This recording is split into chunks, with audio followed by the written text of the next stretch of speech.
একবারে বাঁধাকপির রেসিপি নিরামিষ রেডি হয়ে গেছে। আমি একটু দেখিয়ে দেব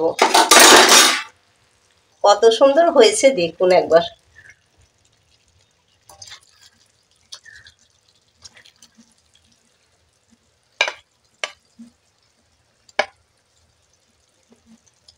দেখতে কত সুন্দর হয়েছে।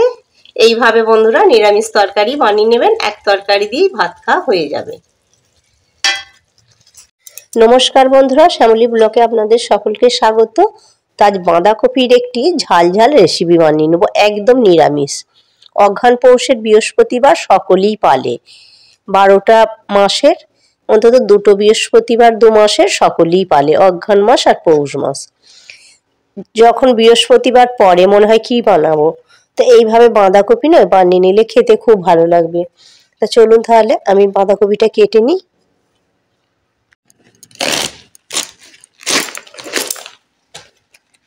বাঁধাকপিটা ভেতরটা ভালো আঁটেনি, এখন তো নতুন, পরপর করে আঁটে। এখন নতুনের সময় ততটা ভেতরটা বেশ আঁট হয় না, দেখুন ঢপ ঢপ ঢপ ঢপ করছে।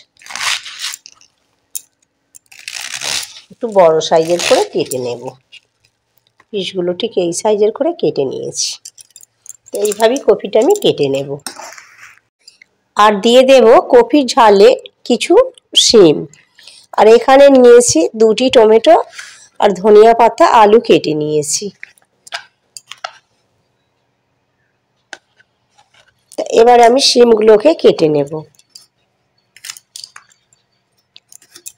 এইভাবে গোটা গোটাই রেখে দেব। তা ফুলকপি ধুয়ে নিয়ে চলে এসেছি, আর এখানে শিম আরে সব ধুয়ে নিয়েছি। কড়া বসিয়ে দিয়ে কড়ায় তেল দিয়ে দিলাম। এবার দিয়ে দেব, ভালো করে চালিয়ে দেব।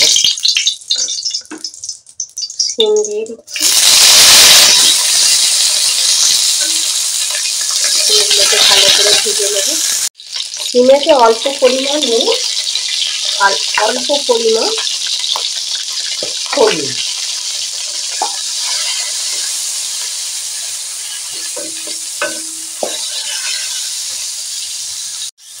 শিমগুলো ভাজা হয়ে গেছে, শিমগুলোকে তুলে নেব।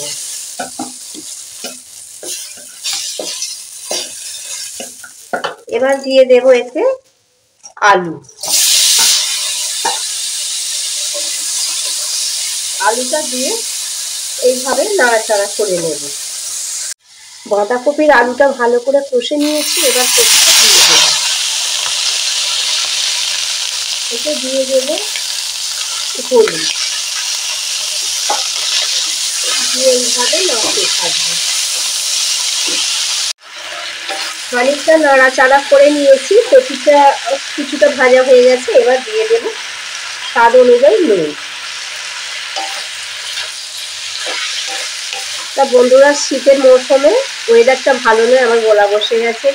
কি করলে তাড়াতাড়ি গলাটা ছাড়বে অবশ্যই কমেন্ট করে জানাবেন। নাড়াচাড়া করে নিয়েছি, এবার দিয়ে দেব জল।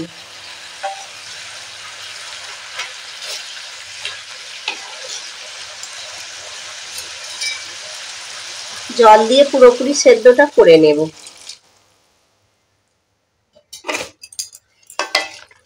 এইভাবে বানালে খেতে খুবই ভালো লাগবে।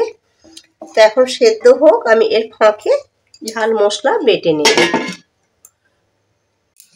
মশলা নিয়েছি, মৌরি নিয়েছি, জিরা আর নিয়েছি আদা।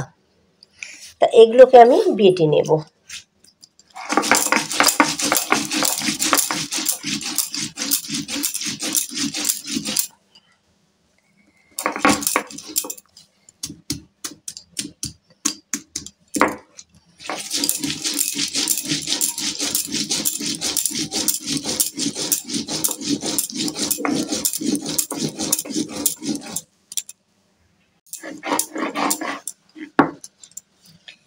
মশলা পুরো বাটা হয়ে গেছে, আমি তুলে নেব এই বাটিতে। নিরামিষ তরকারিতে একটু জিরে আদা মৌরি বেশি লাগে। বাটা হয়ে গেল। এবার ঢাকাটা খুলে দেখে নেব কতটা সেদ্ধ হয়েছে, কেননা শিমটা তো দেবো। সেদ্ধ হয়ে গেছে, সিম কষিয়ে রাখাটা দিয়ে দেব।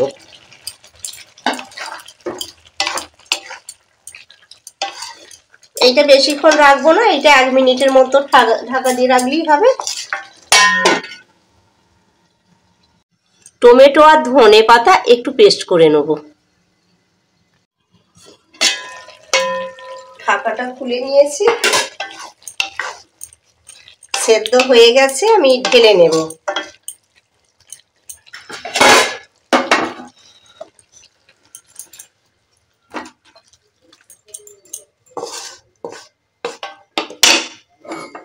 ঢেলে নিয়েছি, এবার পোড়াটাকে বসিয়ে দেব।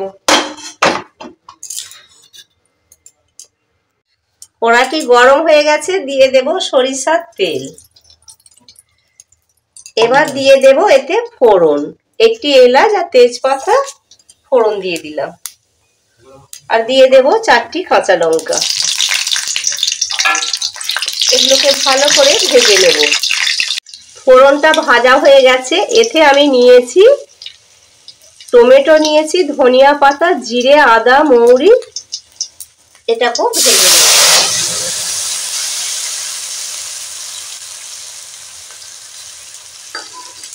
এর সঙ্গে দিয়ে দেব অল্প পরিমাণে হলুদ, যেহেতু কফিতে দেওয়া ছিল, আর দিয়ে দেব শুকনো লঙ্কা গুঁড়ো। লঙ্কা গুঁড়ো যে যেরকম খাবেন সেই অনুযায়ী দেবেন। এটাকে আমি ভালো করে এইভাবে কষে নেব মশলাটাকে। তা মশলাটা খুব ভালো করে ভেজে নিয়েছি, মশলার পুরো কাঁচা গন্ধটা উড়ে গেছে। এবার দিয়ে দেব এই সেদ্ধ করা ঝালটা। বাঁধাকপি প্রথমে এইভাবে কষে নিয়ে একটু সেদ্ধ করে রেখে আর এইভাবে সময়া করে নিলে খেতে খুব ভালো হয়। এটা একেবারেই গ্রামীণ পদ্ধতিতে রান্না। এবার এটাকে আমি 1 মিনিটের মতো ফুটতে দেব। তো একবারে বাঁধাকপির রেসিপি নিরামিষ রেডি হয়ে গেছে, আমি একটু দেখিয়ে দেব। কত সুন্দর হয়েছে দেখুন একবার।